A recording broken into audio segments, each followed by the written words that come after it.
What if I told you there's a way to beat Attila Takeda on defense by using only siege units? In this video, we're going to detail how we defended a pass literally for hours and hours and hours while trading even using siege units.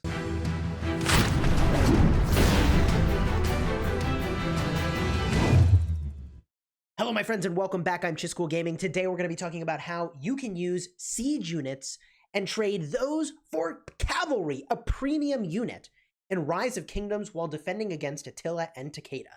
If you like Rise of Kingdoms guides that help you get value and smash your enemies, consider smashing that subscribe button for daily Rise of Kingdoms videos. We're a sponsored content creator, and I honestly can't believe that we were getting value using our siege units in war.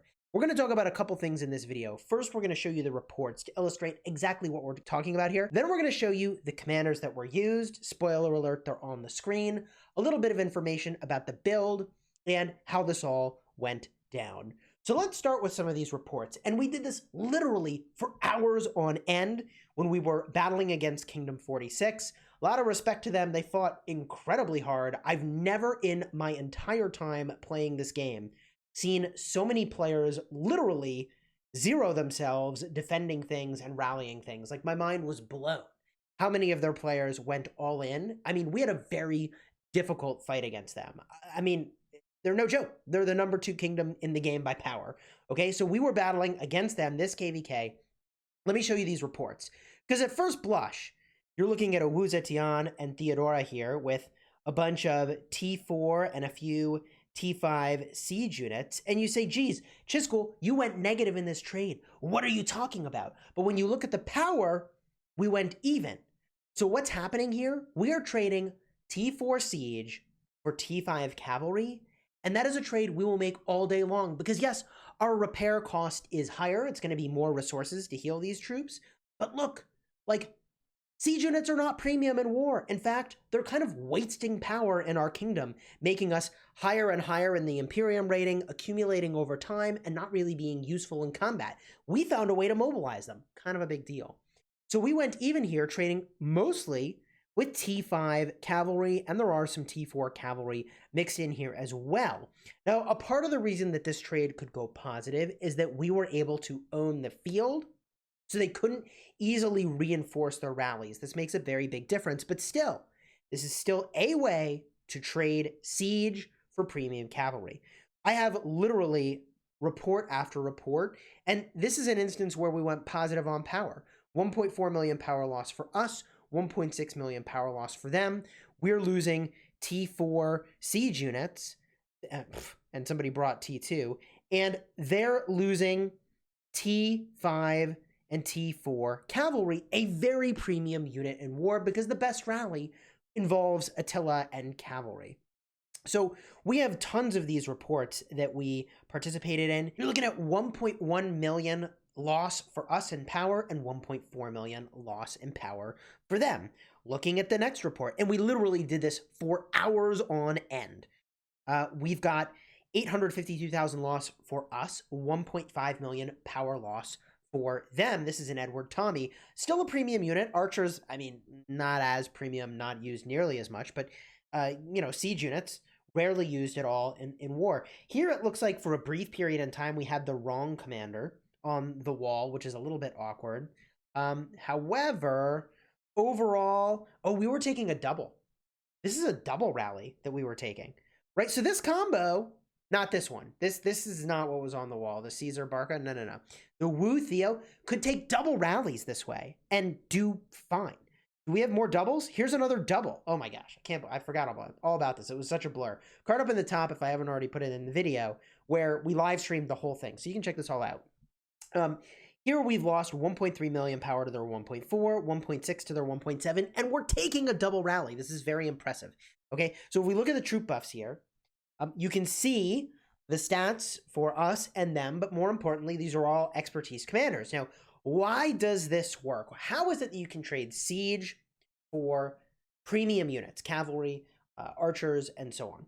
The commanders that we're using here, and gosh, I have more of these reports. I mean, this goes on, and look at this. This is, 933,000 to 1.5 million, 1 million to 1.2 million.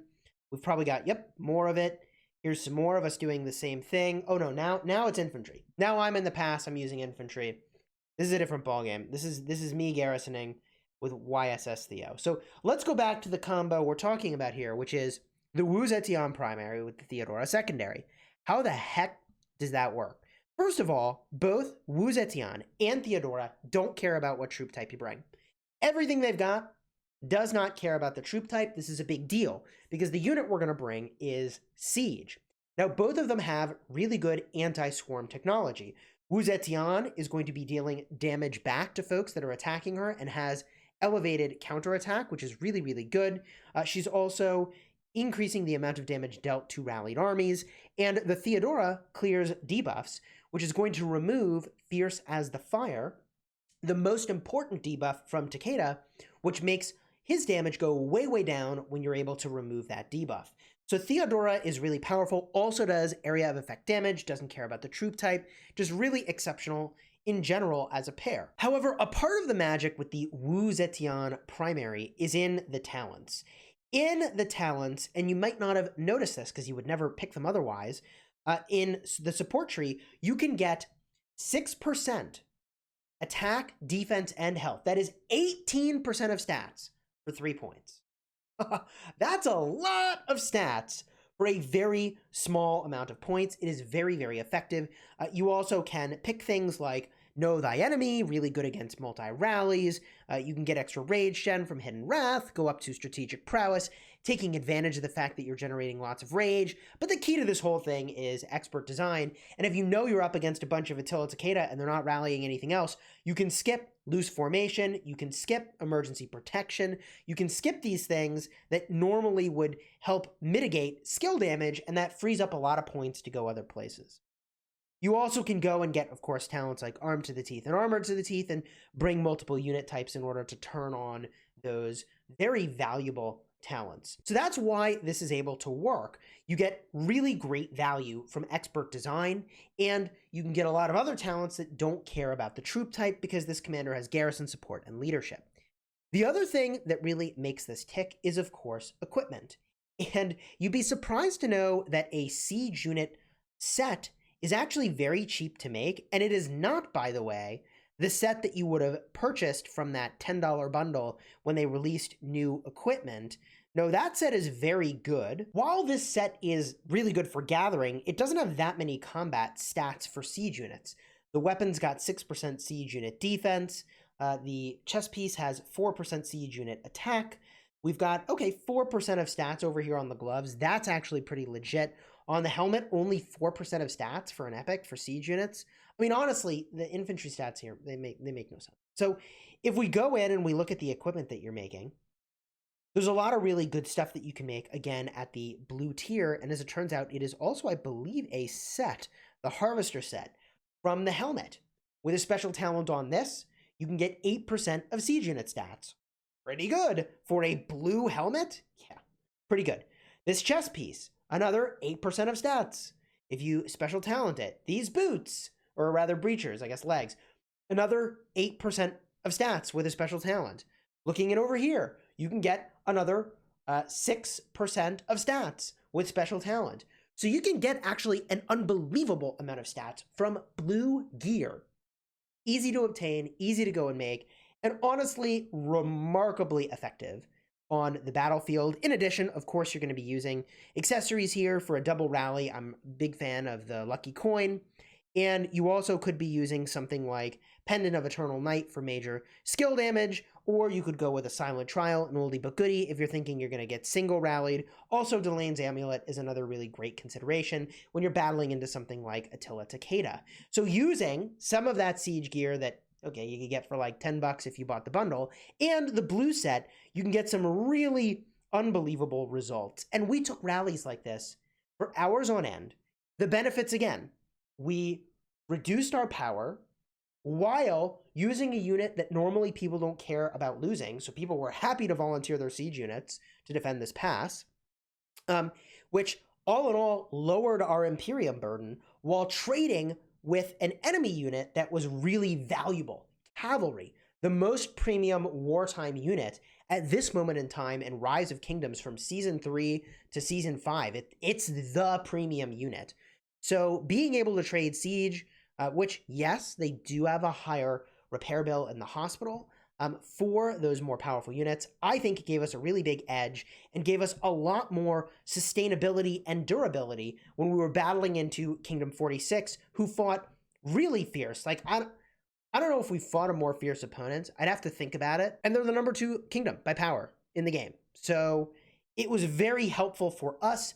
I hope this can be helpful to you. And I want to emphasize that a part of the reason we were able to do okay here is that for much of this, we at least held some of the field, if not most of the field, so that it was harder to reinforce the rallies, and they would have to ultimately cancel them as they were getting lower. If you were letting an enemy free rally you, and they could just reinforce endlessly, I don't think these reports would look as good, but you'd still be trading Siege for Cavs at a not bad rate, which I think is probably worth it. I don't know, sound off in the comments if you think there's a better way to be using Siege units. I've also seen this done with a Wu Zetian primary El Cid secondary, which I think is kind of an interesting idea. You could certainly give that a try and let me know how it goes.